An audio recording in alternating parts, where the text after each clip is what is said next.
Alhamdulillah kegiatan pembinaan anak kader PKK dalam rangka sosialisasi pencegahan tindak kekerasan dan pencegahan perkawinan anak ini bisa kita laksanakan dengan lancar di 13 titik karena ini di tahap ke-1. Insya Allah nanti di tahap kedua kita akan menyelenggarakan lagi 13 titik. Jadi ada 13 kecamatan yang menjadi lokasi kegiatan yang mana pesertanya di masing-masing titik sebanyak 20 anak remaja.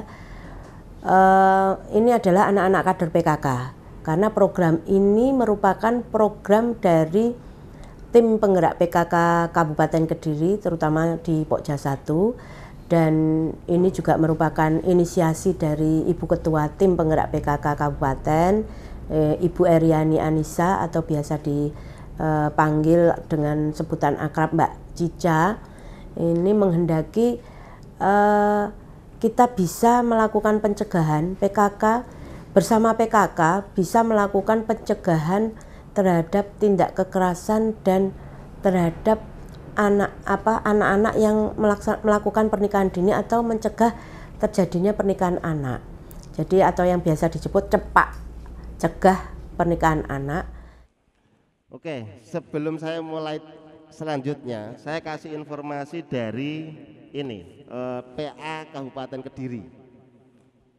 Mulai Januari sampai tanggal 18 Agustus kemarin itu ada pengajuan dispensasi perkawinan sebanyak 319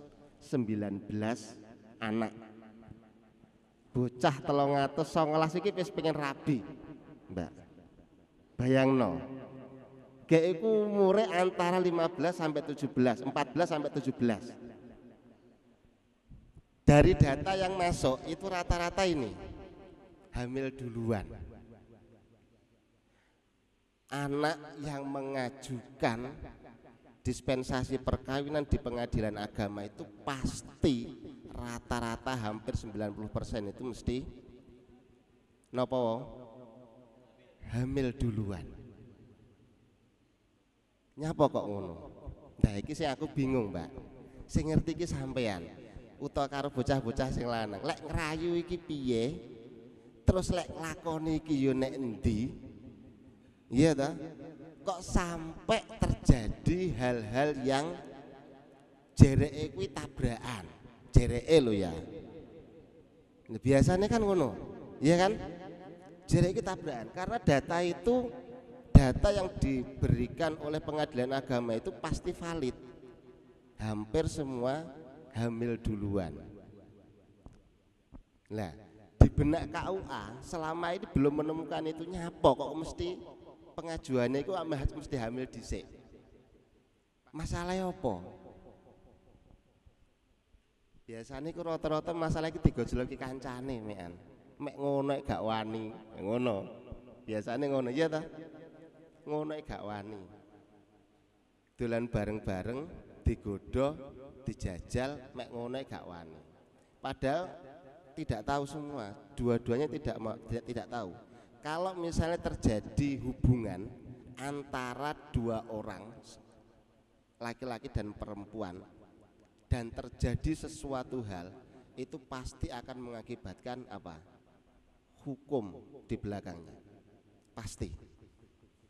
Iku sing sampean durung ngerti. Hukum apa hukume? Wakeh hukume kuwi. Wakeh.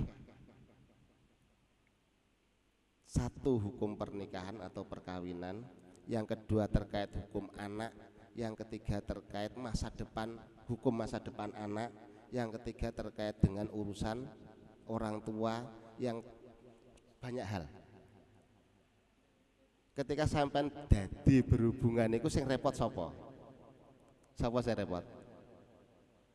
Sapa?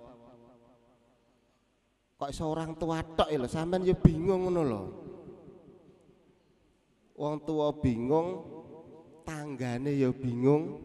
Lha iya ta? Tanggane sing biasane gak rasan-rasan dadine rasan-rasan, melu bingung. Sampean ya bingung, calon bojone sampean sing lanang ki ya bingung. Kabeh bingung. Padahal mek gur terjadi satu kali tok dan itu tidak direncanakan. Nah, termasuk juga apa penyebabnya? Ketika saya asesmen permasalahan pertama sampai terakhir itu hampir semua permasalahannya berawal dari ini loh. Ada yang tidak punya HP hari ini, tidak mungkin, ya kan? Punya HP semua? Karena sekolah online Bu Yulia, ya kan? Iya, seperti itu. Jadi ketika Mbak Yulia mendampingi adik-adik itu, semua saya tanya, ada HP? Ada Bu Yulia? Dikunci? Iya Bu Yulia. Orang tua pernah buka tidak? Tidak Bu Yulia. Oke, adik-adik, HP hari ini merupakan kebutuhan kita, ya Pak? Sangat membutuhkan. Betul sekali, nggak ada orang nggak hidup tanpa HP, Kak. Semua pakai HP. Ini dunia di tangan kita sekarang, ya Pak? Iya. Tapi kita juga harus bijaksana menggunakan HP itu. Ada FB semua yang ada di sini atau IG? Ya, mantuk kabeh. Terus selama ini Anda berteman dengan siapa saja? Dengan teman yang seusia atau dengan teman yang lebih dewasa? Dua-duanya. Halo. Hai. Harus berhati-hati. Suatu saat tahun 2021 akhir, ada seorang anak perempuan, karena dia tidak mendapatkan kasih sayang dari seorang ayah sejak dia kecil, ibunya bercerai, dan dia harus diasuh oleh ibunya. Kemudian ibunya harus bekerja di luar kota. Dia hanya pegang HP sehari-hari sama neneknya di rumah. Kemudian dia berteman nih di media sosial dengan seorang pria. Ini anaknya tetap saya kontak sampai hari ini, saya tetap monitor bagaimana perkembangan dia. Sekolahnya koyo opo terus. Saat kejadian itu, dia mendapatkan teman seorang pria, di fotonya Nomjian. Di FB atau di apa ya, ada aplikasi lain ya Mbak Yulia, kurang update untuk perkembangan medsos. Di situ dia bertemu seorang cowok, fotonya muda Bu Yulia, iya. Terus kamu ketemuan, iya. Itu orang dari mana? Dari luar kota. Datang ke sini, iya. Janjian, iya. Ketemuan, iya. Di mana? Di hotel? Iya. Loh bener ini. Setelah itu karenanya ini anak perempuan kecil, SMA sih. Dia nggak mendapatkan kasih sayang dari seorang ayah. Dia butuh teman ngobrol. Sehari-hari dia nggak ada teman ngobrol. Cuma sama neneknya sudah sepuh, sudah sulit untuk diajak komunikasi karena dia pun melayani neneknya di rumah.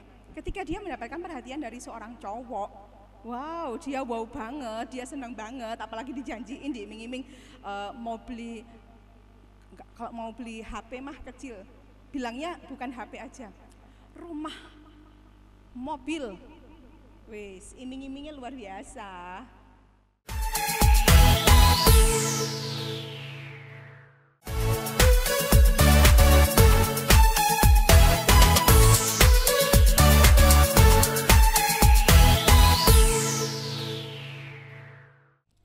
Kemudian dampak perkawinan anak. 1. Masalah pendidikan. 44% anak remaja perempuan yang menikah kurang 18 tahun hanya tamat di jenjang SMP atau sederajat. Nggih. Ini ngeri. Jenengan kalau sudah posisi hamil, mau nggak mau jenengan harus dinikahkan. Ya. Yang kedua masalah ekonomi, meningkatnya pekerja usia anak jenengan nikah, suaminya usia 19 tahun, istrinya umur 18 tahun. Ya kan? Mau nggak mau untuk mencari nafkah mereka di usia anak harus bekerja. Ya. Kalau usia anak bekerja gajinya piro? Kalau anak-anak bekerja mau nggak bisa maksimal pekerjaannya, sehingga dibayar dengan separuh atau seperempat ya UMR. Kapan mapan nih kalau gitu? Kemudian pekerjaan anak gaji kecil ya, dan yang pasti kurang produktif, nggak maksimal. Kemudian masalah kesehatan, adik-adik sekalian, sampean lihat, komplikasi kehamilan dan melahirkan adalah penyebab kematian terbesar kedua untuk anak perempuan usia 15 sampai 19 tahun. Ya. Ini. Ya, hindari pergaulan bebas. Nek kalau sudah mau nggak mau jangan harus hamil di usia sekian ini, resiko kematiannya luar biasa. Oke? Kemudian bayi yang dilahirkan dari ibu yang berusia di bawah 21 tahun berpeluang meninggal 1,5 kali lebih besar daripada ibu yang berusia 21 sampai 30 tahun. Ya. Ini resikonya. Oke. Kita lanjut di bidang masalah kesehatan. Kemudian yang keempat, pasti akan mengalami kekerasan dalam rumah tangga. Usia remaja, tingkat emosional masih labil dan luar biasa. Oke, gampang emosi, tidak terkontrol. Ya. Ya. Kemudian meningkatnya risiko perceraian. Saya selama ini, sejak kami selalu kontrol anak-anak usia dini itu yang menikah 1-2 tahun bagaimana perkembangannya. Enggak lama memang. Usia pernikahan paling banter kadang setelah lahir selesai, ya, anak setelah lahir selesai pernikahannya, atau mungkin 2 tahun kemudian baru selesai karena capek, lelah, ya, dan sebagainya. Enggak siap anak mental seusia jenengan ini untuk ngurus anak kecil, gendong, rumah dan seterusnya, belum siap sama sekali. Oke? Usia remaja belum mampu berpikir panjang, menghadapi dan menyelesaikan beban rumah tangga. Apa yang terjadi selanjutnya? Jenengan akan depresi. Sekali lagi, setiap flirting atau mengerling dan sebagainya, itu hanya permainan hormon saja, umurnya tidak panjang. Sesuatu yang berkaitan dengan rasa suka, rasa sayang itu harus dipanjangkan sejak mulai akad nikah. Jadi sebelum itu, satu, tidak ada berkah dari Tuhan pastinya gitu ya, karena prosesi pacaran dan sebagainya itu kan sebenarnya tidak boleh dan dikuasai oleh hormon.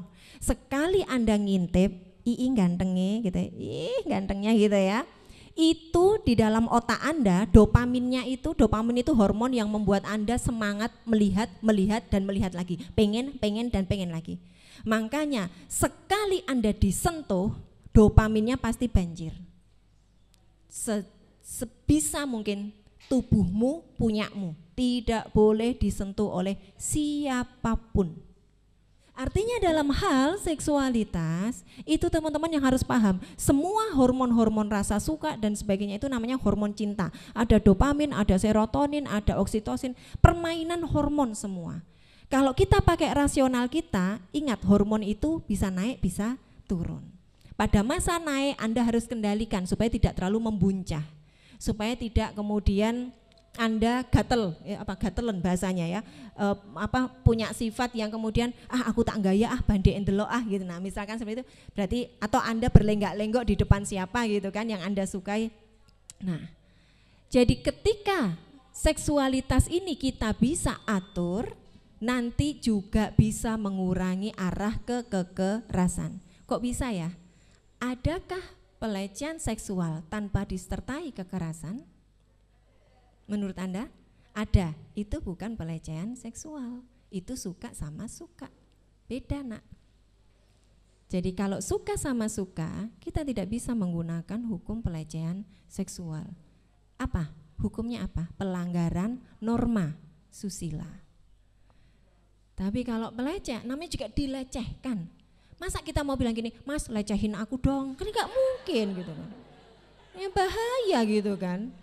Itu nggak mungkin begitu. Pasti suka sama, nauzubillah min dzalik gitu ya, suka sama suka. Dan sekali lagi, pakai rasional. Ingat, kalau saya merasa deg-degser melihat lawan jenis, ingat, oh ini hormon. Ya Allah, kendalikanlah hormonku. Nah gitu, silakan berdoa begitu gitu. Daripada yang gantengnya, gini apa? Nah itu dopamin Anda terus gitu. Sampai Yun saya mohon maaf kebablasan, boleh nggak pegang tangan? Boleh. Boleh nggak naik dikit? Boleh. Boleh kan? Nah, akhirnya bablas semua direnggut. Nauzubillah min dzalik. Ya. Kegiatan ini kita hadirkan narasumber yang pertama dari Kementerian Agama, kemudian yang kedua kita juga menghadirkan narasumber selain dari PKK sendiri, kita juga menghadirkan psikolog. Kenapa kegiatan ini sangat penting dan perlu? Karena di Kabupaten Kediri ini usia anak-anak yang berhadapan dengan hukum, anak-anak yang menjadi korban tindak kekerasan dan perlakuan salah ini dari tahun 2021 bahkan 2020, 2021, 2022 ini di pertengahan bulan Juni atau sampai dengan semester ke-1 ini jumlahnya cukup meningkat. Apa yang mungkin terjadi kalau rasionalnya nggak dipakai, akhirnya apa? Bapernya tingkat dewa. Aku dipinjemin pulpen ya Allah, sayangin toh guys, aku dipinjemin pulpen. Senyileh sopo? Oh ya senyileh lah aku dewe gitu ya. Tapi diedarkan ke teman-temannya, dia lo pinjemin aku pulpen ya Allah, seneng banget. Cuma dipinjemin pulpen aja sampai menyebarkan informasi ke khalayak ramai gitu. Nah itu yang bertugas siapa? Itu adalah hormon sebetulnya. Kalau rasionalnya nggak dipakai, Anda akan jadi orang yang apa? Lebay begitu ya. Jadi apa-apa diceritain, apa-apa disampaikan. Jadi apa? Kalau misalkan itu lagi muncul, rasionalnya dipakai. Yang pertama apa? Bersyukur bahwa aku orientasi seksualnya baik-baik saja. Ih ganteng ngeret, alhamdulillah ya Allah diparingi rasa seneng lawan jenis. Yang kedua, ya Allah tolonglah kendalikan hormonku supaya aku tidak begitu kelihatan kalau aku menyukai dan tidak terlalu ngisin-ngisini. Nah gitu ya, doanya begitu. Oke, ini ya, ini tahap pertama. Tahap kedua adalah attraction. Ini kalau Anda lebih kebawa baper lagi, ini hormon yang ada di kepala Anda diproduksi secara otomatis. Saat Anda suka sama dia, maka Anda akan seperti orang kecanduan. Yo gantengnya, ayune, duh aku ingin digonceng mulih loh. Sampai kau tahu tau digonceng, aku bisa digonceng mulih. Jadi rasanya enak gitu. Emang ada yoga sih, cuma neng balik kecamatan sampai sekolah kono tok, tapi rasanya kayak seneng. Nah, itu dopamin yang bertanggung jawab. Dopamin ini membuat apa? Pengen lagi, dan pengen lagi. Persis pada orang pakai alkohol, persis pada orang yang nonton pornografi, persis juga, mohon maaf, orang yang kecanduan seksual. Sama, ini otomatis.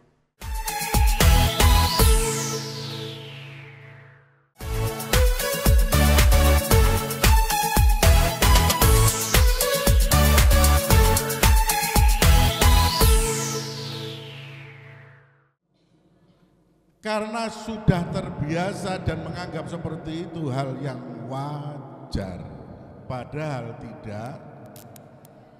Boleh enggak? Enggak boleh. Karena apa? Sudah hilang kemaluannya. Next. Lah. Iki nang sekolahan ngene iki. Koncone ya akeh sing delok. Saya punya teman seperti ini, langsung laporkan ke BP. Ini kalau dibiarkan bahaya, dianggap wajar. Hal-hal seperti inilah yang kemudian menjadikan pernikahan dini itu marak. Karena dianggap alah gak apa-apa ngene. Nggih napa mboten? Hah? Dianggap wajar. Apa enggak? Tidak boleh. Next. Lah, karena sudah dilakukan yang sedemikian rupa, kemudian nikahlah dengan cara terpaksa.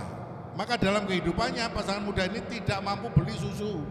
Bayi ini dicekoi kopi bendino. Kenapa kok dicekoi kopi? Karena tidak paham terhadap bagaimana ngurusi arek itu, gak paham.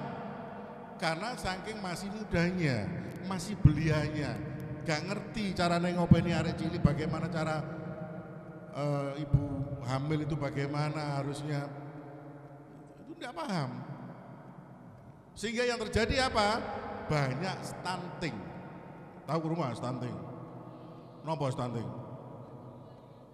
Sama gak kurang gizi?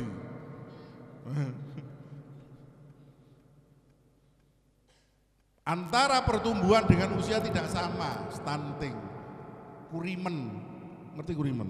Ini gak ada kurimen gitu. Apa kurimen gitu? No, kundet. Seharusnya memang ini beda lah. Kalau bahasa medis sebenarnya nggak sama. Ada definisi khusus terkait stunting. Tapi kalau saya itu memudahkan stunting, ya wis, ya wong sing kurimen ini. Itu persoalannya ini dari kecil tidak cukup, asupan gizinya tidak cukup. Karena apa? Karena ketidakpahaman orang tuanya dalam merawat, dalam memberikan asupan gizi pada istrinya ketika hamil, pada anaknya yang masih balita gak paham, diawur. Mestinya dapat ASI malah diparingi kopi. Ya enggak apa-apa usia 2 tahun 3 tahun, tapi dalam usia selanjutnya kekurangan gizi.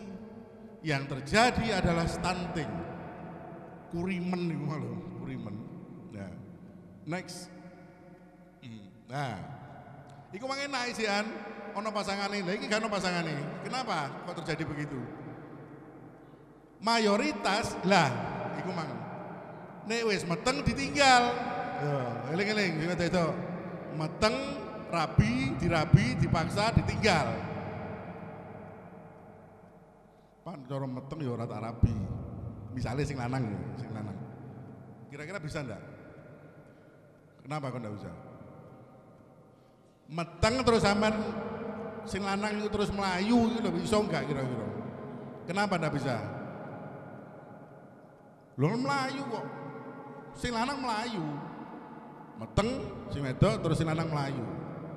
Maka itu urusannya adalah urusan pidana. Sama langsung dikecrek. Ini gak gelem nih nikahi. Maka dari itu jauhi yang seperti tadi itu. Nonduk sepeda motor, krusek-krusekan itu jauhi. Itu awal dari seperti ini. Kalau sudah seperti ini, zaman yang mestinya belajar, bisa nggak belajar? Bisa nggak ngejar cita-cita? Nggak bisa. Kenapa nggak bisa? Ya wes ngopeni kok. Cara gak iso ngopeni ya wis dijiarno ngono, akhirnya menjadi KD. Napa KDRT? Kekerasan dalam rumah tangga itu berawal karena minimnya pengetahuan, minimnya ilmu terkait berumah tangga. Lo kok bisa minim loh? Iya mau jadi saya cilik ya. Nah, untuk itu PKK bekerja sama dengan Dinas Sosial Kabupaten Kediri menyelenggarakan kegiatan sosialisasi ini, harapannya agar anak-anak bisa memahami bagaimana apabila ada seseorang atau apabila anak-anak ini akan mengalami kekerasan, baik itu dari keluarganya, baik itu dari orang luar. Ini mereka bisa mengantisipasi agar tidak terjadi. termasuk juga pencegahan bagaimana tidak terjadi pernikahan anak, ya, pernikahan dini. Kenapa? Karena pernikahan dini ini tentu saja karena ketidaktahuan atau ketidakpahaman anak-anak remaja kita dengan situasi, apalagi setelah pandemi yang situasi yang sangat sulit, tidak pernah keluar rumah, kemudian tiba-tiba ini sekarang dengan kondisi seperti ini sangat luar biasa. Artinya hal-hal yang semacam ini betul-betul perlu disosialisasikan agar pencegahan terhadap perkawinan anak ini betul-betul bisa kita lakukan. Karena kita punya otak, ternyata kekerasan itu berdampak gitu ya, kekerasan seksual atau kekerasan yang lain, terganggunya prefrontal cortex, otak yang tujuannya memutuskan, yang buat mikir itu loh keganggu. Kalau dikerasi atau Anda melakukan kekerasan, otak Anda terganggu, secara otomatis Anda nggak bisa mengambil keputusan dengan bijak. Di mana tempatnya? Di sini, nak, di sini. Ini loh yang buat memutuskan. Makanya kalau mikir mestinya dipegang sini toh, ya kan? Ada yang mikir wangelerek gitu kan, ada kan? Pasti di sini. Ini memang ini tempatnya. Nanti ya kalau misalkan pelajaran biologinya sudah makin ini belajar tentang otak gitu kan. Lalu kemudian balik lagi nih, apalagi yang keganggu? Bagian hipokampus, tujuannya apa? Buat memori, wes dijamin memorimu ambiar. Kalau apa? Anda terkena kekerasan atau Anda sendiri yang melakukan kekerasan. Ingat ya, pacaran itu bisa menjadi pintu celah kekerasan secara seksual, kekerasan secara psikis juga ya. Di mana tepatnya hipokampus? Di sini loh, nak. Loh, di sini loh. Pegang tengkuknya masing-masing kan ini ya, apa namanya? Kerasa gitu ya tengkuknya ini ya. Nah, itu di dalamnya sedikit. Tempatnya buat apa nih? Buat memori. Bayangkan kalau HP-mu memorinya error, hilang semua foto-fotomu, ya kan? Ya kan? Sama kita itu sama HP sama gitu kan. Kalau kepalamu error gitu kan, hilang semua yang buat hafalin. Susah ya. Nanti kamu dipakai belajar. Lalu Gramator tuh buat apa sih? Untuk yang berperan memproses informasi juga rusak. Mudah bingung, kesulitan mencerna informasi, diajak ngomong, hah? Apa? Sampean ngerti nggak? Sampean mau ngomong apa? Nah, itu. Kemudian amigdala yang mengontrol rasa cemas dan takut. Akhirnya tadi ada apa? Ada depresi, ada macam-macam, ada gangguan jiwa gara-gara amigdalanya mengalami gangguan. Ya, nah di mana letak amigdala? Di sini loh. Ya di atasnya tengkuk itu ya. Ini kan tengkuknya di sini. Nah ini di atasnya, ini otakmu ya. Nah, oke. Kenapa pernikahan itu harus 25 tahun? Tadi yang disampaikan Bapak. Nah, ternyata otaknya itu bagian yang buat mikir ini loh, yang di depan itu baru mateng di usia berapa ini? 23 sampai 25 tahun. Aslinya 19 itu belum mateng. Jadi gimana kalau nggak mateng? Ada masalah sedikit emosi, ada masalah sedikit emosi. Jadi kalau sekarang itu masih emosi, itu sebetulnya nggak apa-apa, wajar gitu. Cuma kalau sudah tahu ilmunya, ya Allah, tenangkanlah otakku. Nah gitu nggak apa-apa, gitu ya, dielus-elus sendiri, gitu kan.